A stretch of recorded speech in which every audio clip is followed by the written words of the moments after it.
Just say it as I say it. Say your line exactly as I'm about to. Okay, sure. Would that it were so simple. Would that it were so simple. Would that it were so simple. Would that it were... Wait, watch my mouth. Would that it were so simple. Hi folks, I'm Ignacy Vishnevetsky. And I'm Alex Dowd. We're back at Farmhouse Tavern, just around the corner from the AV Club office. Welcome to season 2 of Film Club.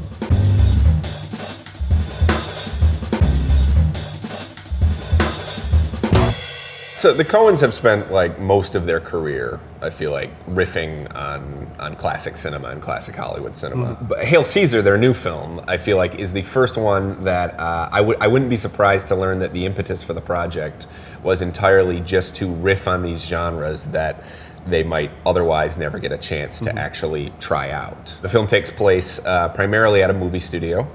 Capitol Pictures, which is the same studio in Barton Fink, actually. It follows this studio executive played by Josh Brolin. His character's name is Eddie Mannix, who's a real person. He is sort of doing damage control on these various projects. We sort of check in on 3 different productions. The structure of the film allows them to sort of goof around on various genres. You know, we get a few glimpses of a biblical epic. Also called Hail Caesar, and it's the big picture of the season. Right, at, it's their prestige Capitol. picture. Their prestige picture at Capitol. They're also doing a sort of Gene Kelly-ish musical. About sailors. About sailors, yeah. There's also kind of an Esther Williams type musical that stars this character played by Scarlett Johansson. And that, I found that sequence kind of interminable. I found it unconvincing, I guess I would say. I find the Alden Ehrenreich character in the film, Hobie Doyle, who is this former stuntman who's become a singing cowboy. Yeah. And Ehrenreich is really, really good in this movie, by the way. It's probably the best performance in the film. Oh, definitely. And he's towing this line between being just a caricature and a really interesting character. But to me, he's a much more interesting hero than Eddie Mannix is. And then there's this character named Baird Whitlock. It's played by George Clooney, who normally plays buffoons when he's working with the Coens. And he's a movie star who disappears, and he's the star of Hail Caesar, and then through all these circumstances, he becomes exposed to Marxism. And it begins to shake his faith in the studio system, represented by Capitol. Which is a great pictures. joke. Yeah, I think that's a great joke. It's a good joke. Let's talk about the Coens' politics. Because this is a film that does have a lot more overt political talking points, I think, than any of their work. And it's making fun of a lot of kind of anti-capitalist and communist rhetoric, among other things. I've always felt like there's a conservative quality to a lot of the Coens' work, which I feel like often gets overlooked because their films never talk about politics openly. And I don't mean like a partisan kind of conservative angle.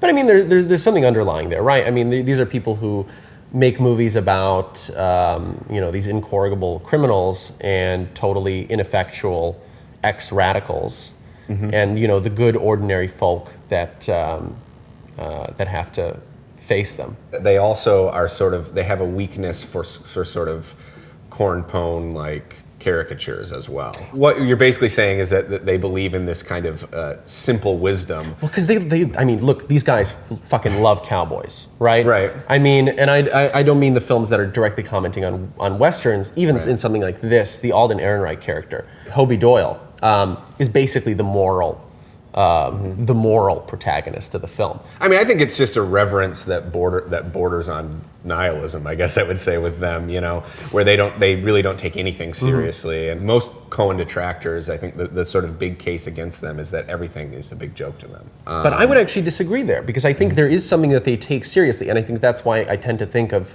them as more conservative. What do you think they take seriously? I think they have a weakness for for the idea that there's such a thing as common sense. If I see an overarching philosophy in their work, it's just that none of us have any idea. Maybe it's a godless universe, and maybe we're all just sort of taking our paces through it. I do think that they think it's basically that we live in basically a meaningless world. I think because of that, they're very skeptical or sometimes derisive of anything that says that it's going to give people meaning. They make these movies about people who are just going through all of this effort and all of this strain and sometimes even killing each other. and changing absolutely nothing about the way the world works. Llewyn Davis is one that when I saw it, I thought it was kind of a lesser Coen's film, and now I'd say it's one of their best. Yeah. And that's a film that, much like this one, ends more or less where it started. What's one that works for you? No Country for Old Men, absolutely. I think that works pretty beautifully. And you want to talk about setting up a pretty conventional thriller, which is what they're doing. I mean, it's sort of this manhunt movie with various characters chasing other characters. And without revealing where it goes, that film takes that about as far as it possibly can, sort of building to a big climax, and then denies us that in what I think is actually a really bold and pretty radical way. And the reason that I know that one works so well for me is that there's such a big part of me, as much as I love where that film goes in its last half hour, there's such a big part of me that still wants the conventional satisfaction of the ending they appear to be building towards. And I think that's a testament to what they're doing in that one.